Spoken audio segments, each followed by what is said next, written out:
5 seconds. Sir, natural calamities seem to be now a very regular feature. This year, there are several states which are seriously affected by drought. In some states, it is the second successive year of drought, and in some other states, it is almost the third successive year.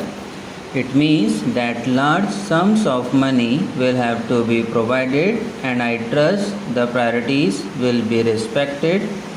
We cannot go on putting up with the situation in which hundreds of thousands of villages today are without drinking water. Where from any drinking water is to be provided is not even known. The state governments do not know what to do with it.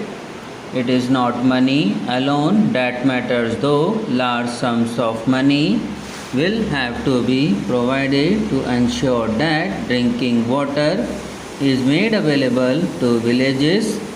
The finance minister knows that farmers must be given remunerative price. Mr. Finance Minister, I would request your attention to this particular point. You have said that by giving remunerative prices to farmers in respect of sugar, you have seen the result immediately, and the manner in which the sugar cultivation improved has increased, and you have larger sugar production.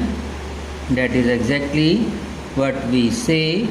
If you give remunerative price to farmers for what they produce, not only will you be doing justice to them, but you also will ensure increased production. Productivity is one of your major ought to be one of your major thrust bears. It is the one thing in which you are not being successful, whether it is on the agricultural front or on the industrial front. I hope that this is something to which you will pay greater attention. When the finance minister started his budgetary exercise in 2008, he endeavored to do two things. One was to loosen the tight regulatory grip that he had on industry. Government decided to loosen it a little bit.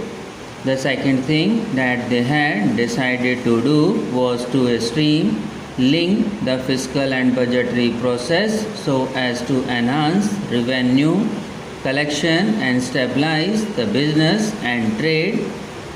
On both these fronts, subsequent developments have been somewhat hesitant, but in some cases very contradictory also.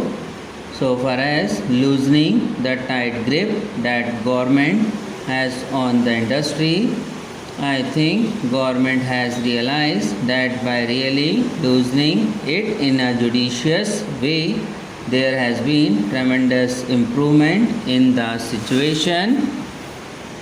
Why that process has stopped, I don't know, but I would recommend to the finance minister that loosening of the control in a selective way is a highly desirable, and to continue it if you want to ensure that productivity increases. Productivity can only increase if there is less and less restrictions and fewer restrictions. Even more, less that, please note that what is not yet changed is the delay that takes place in decision making. The delay in decision making has a disastrous effect in many ways. I would say that unless the finance minister, or rather the entire government, makes a decisive and determined effort in this direction, they will find that many of their good policy decisions may also not produce the desired results. So far as streamlining of the fiscal and budgetary process is concerned, I have already said that the streamlining has been successful up to a point, but it is the budgetary process where the finance minister desired to have an open policy that have something in regard to say. He has been in fact along a budget every month, in the sense that fiscal changes that are frequently being made, the way in which excise duties are being changed in a significant way give that impression. Some of the changes that are being made may have really disastrous effect on industry. We do not know the reasons as to why these changes are being made. Mr. Chairman, sir, the streamlining process in regard to taxation policy is good. I understand that the income tax bill is being revised. Considerable amount of work and time was devoted some time back also. There is a Choksi committee report which I hope you will look into while examining this matter. So I will not say much on that. There are 2-3 things which should be attended to. Look at the state of affairs in the construction industry. Why is the construction industry not flourishing as much as it should be at a time when there is tremendous housing shortage? It is entirely because of the way in which the Urban Ceiling Act is being operated.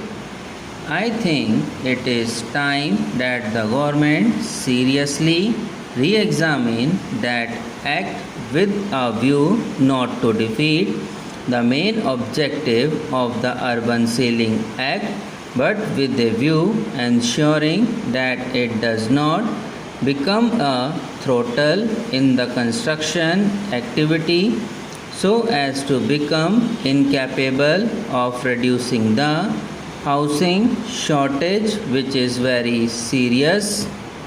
Not only there is housing shortage in the urban areas, even in rural areas there is tremendous shortage of housing which need very urgent attention. Subscribe now and press the bell icon. Never miss an update.